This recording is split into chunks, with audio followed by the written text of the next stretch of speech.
After watching this, you'll immediately understand one thing. There's a massive difference between making a choice for your family and having someone try to make that choice for you, especially when it's your own body on the line. Let me tell you about Emily Carter.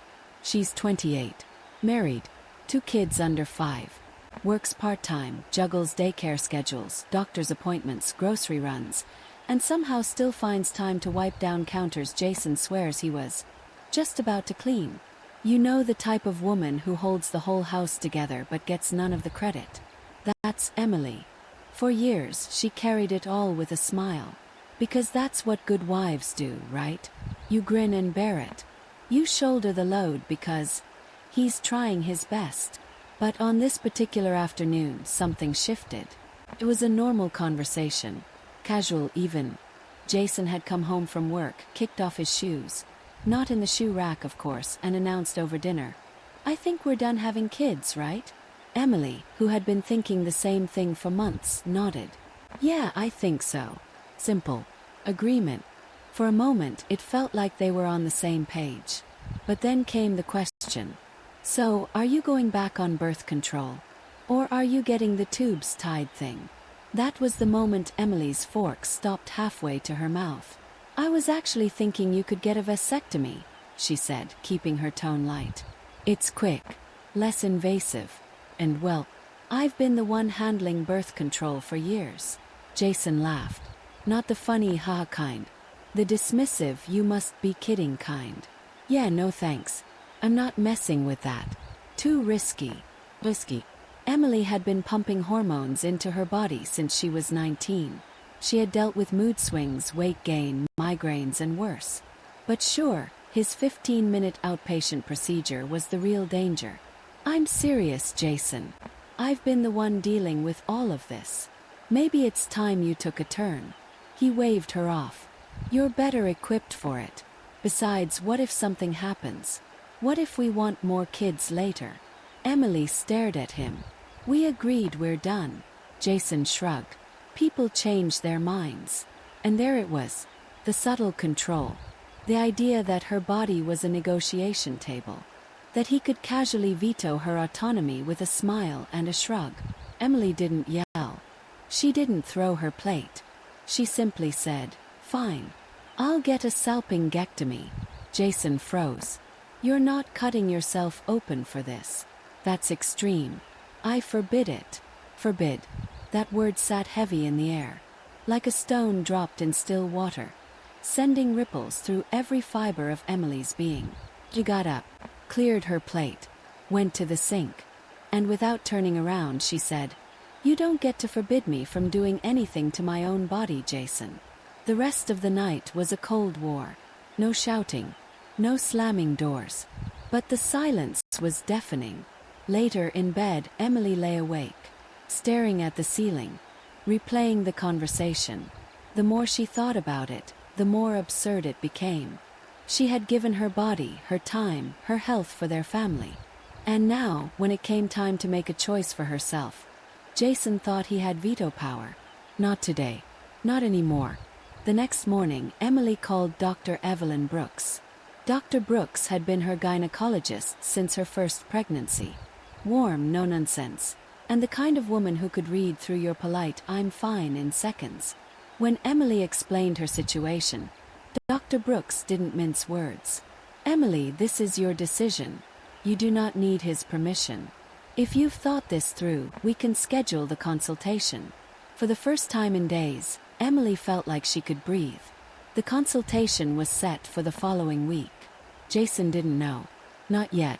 But he would. And when he found out, Emily was ready for the storm. Because this wasn't about defiance. It was about dignity. About taking back the piece of herself she had given away far too freely. And no matter how loud Jason would get, she wouldn't be silenced this time. Jason Carter was used to winning arguments without ever having to raise his voice. He didn't need to shout. He didn't need to slam doors. No. Jason's specialty was making you feel guilty for wanting what you wanted. Twisting your words until you second-guessed your own sanity. Acting so offended that you'd rather apologize than keep fighting. For years, Emily had let him win. But not this time. It started 2 days after Emily's consultation was scheduled. They were in the kitchen. Jason was scrolling through his phone while Emily made dinner. "So," he said casually, not looking up, "you've thought more about that surgery nonsense?" Emily kept chopping vegetables. Teddy, "I'm not thinking about it. I've made my decision." That got his attention. "You're joking, right?" "Emily, come on. You're really going to do this without even considering how I feel about it?" She placed the knife down. "I did consider how you feel, Jason. For 8 years. Every pill I took. Every side effect. Every appointment. Considered you. I considered our family. This decision. This is me considering myself." Jason scoffed. "You're being selfish." There it was. The magic word. Selfish. The label used to keep women in line for centuries. Emily smiled. Not because it was funny, but because it was so predictable. "Selfish," she echoed. "Is that what you call it when a person takes control of their own health?" Jason leaned against the counter, arms crossed. "I'm saying this affects both of us. Our future. What if you regret it? What if we want another child later?" Emily's voice was soft but sharp. "Jason, you don't get to hold hypothetical children over my head to control my body." The silence that followed was loud. But Jason wasn't done. He switched tactics. "Look, I'm just worried about you. Surgery. Dangerous. I'm thinking of your safety. A noble argument, if it weren't so hollow." Emily had 2 C-sections. Both riskier than a salpingectomy. Both endured without complaint. Where was his concern then? "You're worried now?" she asked. "Where was that concern when I was recovering from surgery with a newborn and a toddler? While you were back at work, sleeping through night feeds?" Jason's face tightened. "'Cause the truth hurts." And Emily was done wrapping it in soft words. She didn't raise her voice. She didn't match his indignation. He stayed calm. And that, more than anything, disarmed him. Jason thrived on escalation. But Emily had removed herself from the battlefield. She was no longer playing defense. She was simply standing. Jason tried once more. "This feels like you're shutting me out." Emily met his gaze. "No, this is me setting a boundary. You're welcome to share your feelings. But you don't get to dictate my choices." And just like that, the conversation ended. Not because Jason accepted it, but because Emily refused to keep the door open to his manipulation. The days that followed were cold. Jason sulked, gave her the silent treatment, slammed drawers a little too hard, left passive-aggressive comments hanging in the air. Emily didn't engage. She kept living, taking care of the kids, going to work, preparing for her procedure. One night, while folding laundry, her phone buzzed. It was Rachel, her best friend, the one person who never sugar-coated things. "How's the king of double standards?" Rachel asked. Emily laughed, a real tired laugh. "Still sitting on his throne, still expecting me to beg for his approval." Rachel didn't miss a beat. "Remind him that thrones are just chairs. And chairs can be pulled out from under you." That line stuck with Emily, because that's exactly what she had done. For years, Jason had sat comfortably in a seat of assumed authority. But now, that chair was wobbling, and Emily wasn't holding it up anymore. The night before her procedure, Jason made one last attempt. "You're going through with this no matter what I say, aren't you?" Emily nodded. "I am." Jason's jaw clenched. "Guess you're just going to do whatever you want now." Emily's response was simple. "I always could. You just didn't notice." That truth hit harder than any insult. Because deep down, Jason knew it was never about safety. Never about family planning.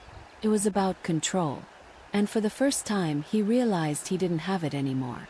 Emily went to bed that night with a calm she hadn't felt in years. Not because the fight was over, but because she had stopped fighting for permission. She was done asking, done defending. Tomorrow she would reclaim her autonomy, not in defiance, but in peace. The morning of the procedure, Emily woke up to a strangely quiet house. No passive-aggressive sighs. No slammed cabinets.